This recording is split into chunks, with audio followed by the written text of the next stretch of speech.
Dan untuk membahas lebih lanjut lagi pemirsa terkait dengan hal ini, kita telah terhubung dengan narasumber yang melalui sambungan virtual. Sudah ada penasehat ahli Kapolri Irjen Pol Purnawirawan Ariyanto Sutadi, kemudian pakar hukum pidana dari Universitas Al-Azhar Indonesia, Profesor Suparji Ahmad. Selamat malam Bapak-Bapak. Selamat malam Bu. Baik, sepertinya kita masih menunggu untuk Prof. Suparji bergabung, tapi tidak apa, kita akan mulai langsung saja.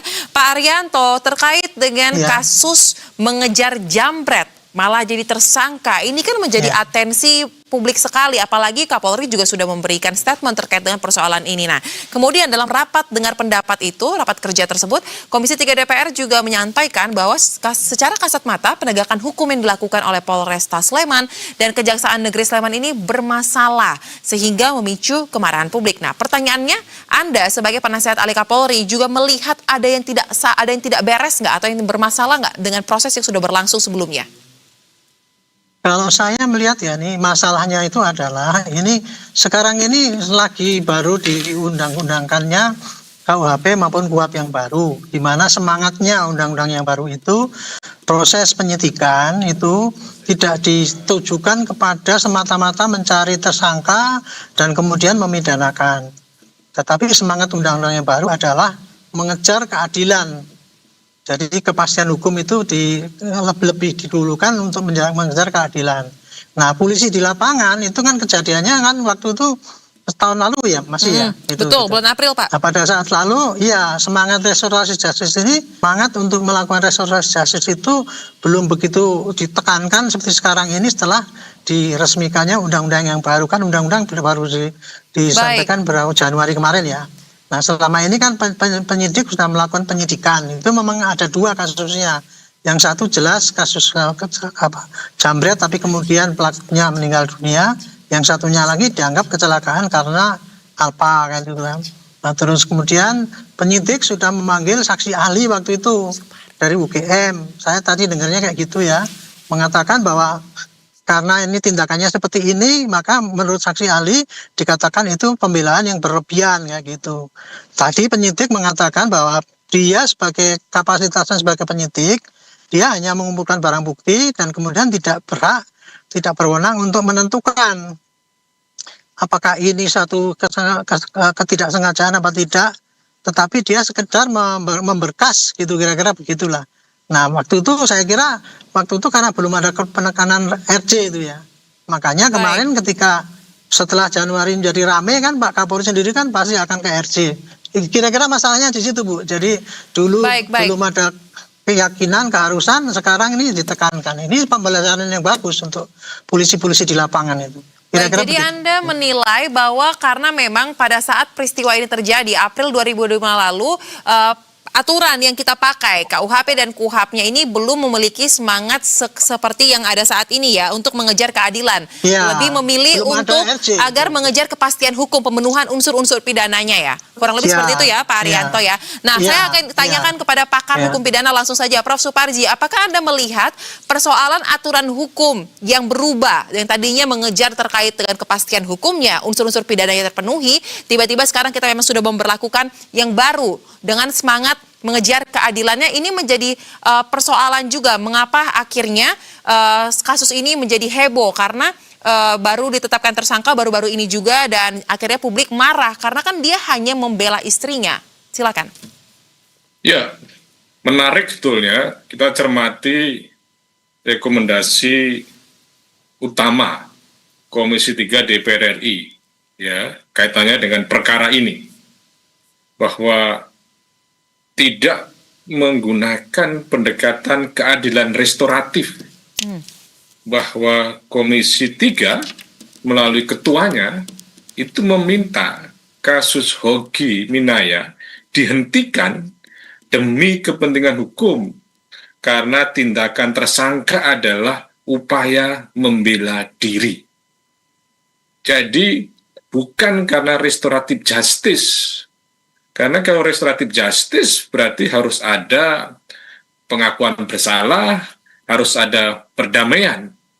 Jadi perkara ini diminta untuk dihentikan dengan alasan berhenti demi hukum, ya, sebagai alasan untuk menerbitkan SP3.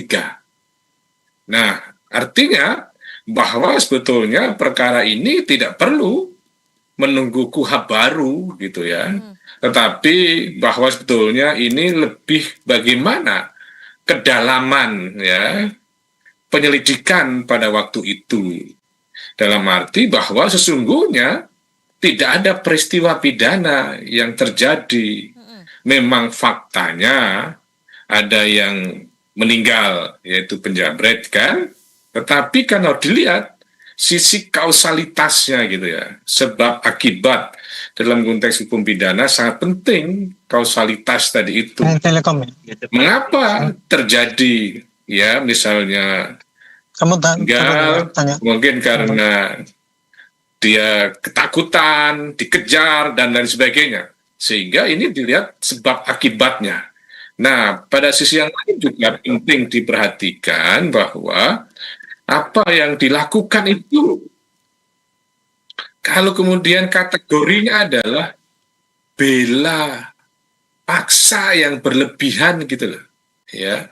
Nah, harus bagaimana?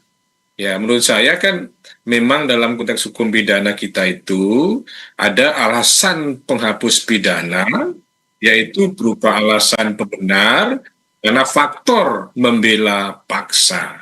Membela yang kemudian itu dilakukan karena tidak lain pilihan itu harus dilakukan. Tetapi kemudian memang ada tafsir mestinya membela itu secara proporsional, membela itu secara seimbang.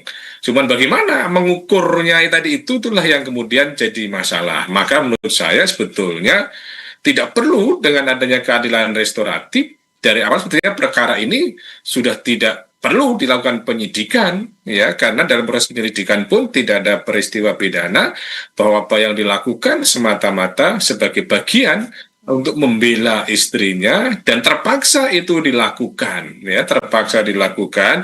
Cuman persoalannya adalah ini yang kemudian katakan Pak Jiri tadi, bahwa pembelaannya terlalu berlebihan karena menyebabkan kematian padahal hanya karena dijambret. Ya, pertanyaannya kan apakah pembelaan yang sama itu dengan ganti jambret, kan saya kira tidak. Jadi ini sebetulnya lebih pada kedalaman dalam proses penyelidikan yang mestinya dari awal ini perkara ini tidak sampai naik ke penyidikan, tidak naik misalnya ke P1 ya, tetapi sudah bisa dihentikan karena memang mestinya dalam hukum pidana kita saya kira clear kan bahwa harus dipisahkan antara perbuatan pidana dengan pertanggungjawaban pidana. Baik. Dan pertanggungjawaban pidana tadi tidak terlepas dari apakah ada alasan penghapus pidana baik pemaaf maupun pembenar. Jadi bahwa inilah sebetulnya kalau dilihat pada konteks keadilan restoratif dari tahun 3 tahun yang lalu pun sebetulnya kan di Kejaksaan sudah ada keadilan restoratif, di Mahkamah Agung juga ada keadilan restoratif, di Perpol Polri juga ada keadilan restoratif itu ya, tetapi mungkin belum ada masuk dalam KUHP, tetapi masing-masing sektor itu adalah sebetulnya sudah bisa menerapkan itu. Tanpa keadilan restoratif pun mestinya polisi tidak sampai pada kemudian menetapkan menjadi tersangka tadi itu ya.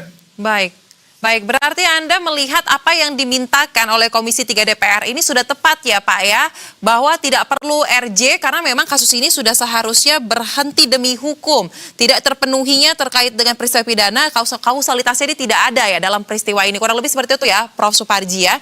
Ya, baik. Itulah rekomendasi dari Komisi 3 DPR hari ini yang kita baca kan gitu. Ya, betul. Kemudian memang menarik kan, demi hukum ini ya kan selama ini demi hukum itu karena misalnya daluarsa ya, kemudian meninggal dunia, kalau kemudian delik aduan dicabut atau kemudian nebis enidem. Nah, ini menggunakan alasan membela diri ya, maka kemudian demi hukum dihentikan. Nah, tapi itulah beberapa alasan yang kemudian menerbitkan STBK. Yang menarik adalah kenapa kemudian DPR tidak menerapkan alasan keadilan restoratif dalam penyelesaian perkara ini. Dan sejauh mana sebetulnya kekuatan mengikat dari rekomendasi DPR ini terhadap institusi-institusi yang diberikan rekomendasi. Kalau menggunakan undang-undang misalnya MPR itu, DPR ya, itu mengikat bagi lembaga-lembaga yang diberikan rekomendasi gitu. Baik, tapi Prof, ini kan kasusnya kan saat ini informasinya dari Kejaksaan memfasilitasi untuk melakukan RJ meskipun belum ada kesepakatan akhir dari para pihak yang terkait dalam hal ini. Nah, pertanyaannya, jika memang nanti baik itu dari polisi ataupun dari pihak Kejaksaan yang hadir dalam Komisi 3 DPR tadi menyetujui dan mengaminkan serta melaksanakan apa yang menjadi rekomendasi dari Komisi 3 ini, bolanya yang menentukan penghentian perkara ini akan ada dari Kejaksaan kah langsung? Karena kan sudah sampai di tingkat P21 ya, sudah selesai ya pemberkasannya ya? Ya, ini sudah P21 ya, sudah pelimpahan berkas, pelimpahan tersangka. Ya kalau memang sudah ada pelimpahan perkara kepada jaksa, maka yang menjadi kewenangan dari jaksa untuk menerbitkan SP3. Jadi kan yang dipanggil kan dua-duanya tadi. Betul. Dari penyidik dan dari Kejaksaan Negeri Sleman kan, supaya kemudian memang ini dua-duanya bisa berkolaborasi. Bola itu sebetulnya di mana? Maka Betul. kalau sudah ada pelimpahan perkara pada kejaksaan, ya sudah diterima pelimpahan tadi itu, sudah dinyatakan lengkap, tinggal menunggu pelimpahan ke pengadilan, berarti nanti jaksa bisa menerbitkan untuk menghentikan perkara tadi itu. Cuman yang menariknya adalah mengapa sampai jaksa pada waktu itu adalah menerbitkan. Apakah kajarinya, apakah kasih pidumnya, itu adalah kemudian yang perlu dicermati itu. Karena kan saya kira ini kan sangat menarik kenapa sampai terbit P21 gitu loh ya. Baik, nah kalau gitu Pak Arianto, apakah Anda sepakat jika nantinya memang dirasa rekomendasi dari Komisi 3 DPR ini untuk penghentian perkara, alasan berhenti demi hukum ya, karena memang kasus ini tidak dipenuhi unsur-unsurnya mengenai tadi peristiwa pidananya atau kausalitasnya, apakah dari kepolisian pada dasarnya sikapnya akan menyetujui dan mengikuti karena saat ini bolanya sudah ada di Kejaksaan? Kalau sekarang ini posisi polisi sudah nggak ngapa-ngapain lagi, walaupun disarankan sudah menghentikan, uang kasusnya itu sudah dilimpahkan ke kejaksaan kok. Jadi polisi ya nggak bisa menarik berkasnya itu lagi kemudian dihentikan, kan kasusnya sudah diserahkan ke jaksa. Baik, dan jadi jaksa sudah menerima. Kemudian jaksa akan restorasi justice. Ya enggak apa-apa. Jadi ya? tadi rekomendasi ya. Rekomendasi daripada DPR itu tidak pada polisi, mestinya kepada jaksa gitu. Nah, masalahnya kalau tadi Pak Profesor mengatakan ya penyelidikan kurang baik. Setahu saya tadi itu waktu penyelidikan dan penyidikan itu penyidik sudah manggil saksi ahli, keterangannya saksi ahli menyatakan gitu, dan kemudian ketika berkas itu dikirim ke kejaksaan dinyatakan lengkap, berarti sudah cukup bukti yang ada di situ. Itu penafsiran saya. Tapi intinya ginilah, kalau memang itu harus dihentikan nggak apa-apa, silakan aja. Tetapi yang hentikan ini adalah dari juga kesaksaan. Apakah nanti itu mau pakai RJ ataupun pakai SP3 karena kurang alat bukti. Kira-kira gitu pendapat saya. Baik, nah tapi untuk kedepannya Pak, ini kan ada aturan baru ya di KUHP dan KUHP baru yang berlaku per tahun ini. Nah, apakah Anda menilai kemampuan dari teman-teman penyidik kita, di teman-teman di kepolisian ini bisa untuk semakin ditingkatkan mungkin untuk bisa dapat lebih memahami bagaimana untuk melihat suatu perkara dalam penanganan perkaranya agar ini kan menimbulkan ketakutan Pak kepada publik ketika mereka berusaha untuk melakukan haknya, tapi malah dikriminalisasi. Seperti apa Pak Arianto? Ini masalahnya ya bukan masalah kemampuan, tapi penafsiran ya. Penafsiran daripada suatu delik gitu ya. Nah ini juga menjadi pembelajaran bangsa inilah. Begitulah yang di lapangan itu ya. Cara menafsirkannya antara profesor yang satu dengan para ahli yang lain itu berbeda-beda gitu. Makanya itu polisi kalau dalam penyelidikan kayak gitu selalu panggil saksi ahli. Apa yang ada situlah yang kemudian diserahkan kepada jaksa untuk menilai. Jaksa pun juga gitu menimbang-nimbang juga melihat alat bukti yang ada kemarin itu kan gitu kan. Jadi ini pembelajaran nih bagus ini. Jadi di samping polisinya juga lebih memfokuskan pada keadilan dan kemudian lebih berhati-hati dalam menafsirkan suatu unsur-unsur tidak pidana. Tetapi kemudian publik juga harus belajar juga bahwa ternyata yang tindakan seperti itu bisa ditafsirkan ya, bisa dikatakan tidak kan gitu. Ini debatable ini kayak gitu, nggak bisa dia katakan yang benar adalah yang membela atau yang salah adalah yang membela, itu bukan itu. Ini pembelajaran dalam penegakan hukum pidana. Satu, kehati-hatian di dalam menilai apakah tindakan itu kewenangan penyidik untuk menangkap, menghentikan, atau penyidik hanya sekedar menampung apa yang ada kemudian diserahkan pada jaksa, jaksa juga menilai dan kemudian nanti pada hakim. Jadi kira-kira begitu. Jadi kalau itu pendapat saya kurang lebih gitu. Baik, terakhir kepada Prof. Suparji, kita sepakat ya bahwa peristiwa ini, kasus ini menjadi pembelajaran bersama seperti kata Pak Arianto tadi. Nah, kira-kira dari perspektif hukumnya, apa yang paling penting untuk diingat lagi bagi teman-teman aparat penegak hukum jika menghadapi kasus-kasus seperti ini yang sangat sensitif dengan rasa keadilan di masyarakat, Prof? Ya, pertama bahwa pembelajaran dalam proses penegakan hukum tadi itu harus dimanifestasikan dalam konteks kelanjutan berikutnya ya.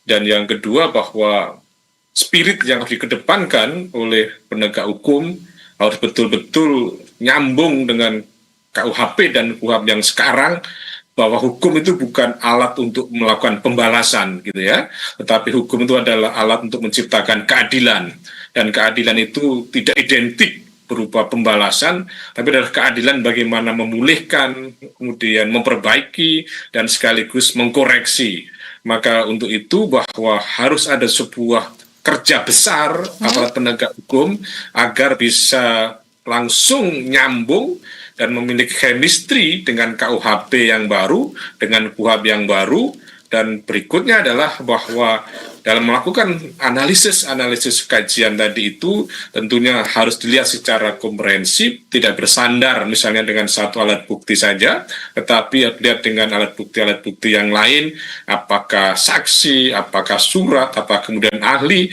dan kemudian tentunya memperhatikan bagaimana jurisprudensi ataupun perkara-perkara sebelumnya, bahwa yang terpenting bagaimana polisi sebagai alat negara itu adalah betul-betul presisi untuk mewujudkan keadilan dan kemanfaatan hukum, bukan sekedar sebagai alat untuk melaksanakan sebuah peraturan perundang-undangan yang lebih pada kondisi tentang mencerminkan kepastian, tetapi kemanfaatan keadilan harus dikedepankan sehingga sebagai alat negara betul-betul bisa mewujudkan fungsi dan tujuan bernegara gitu.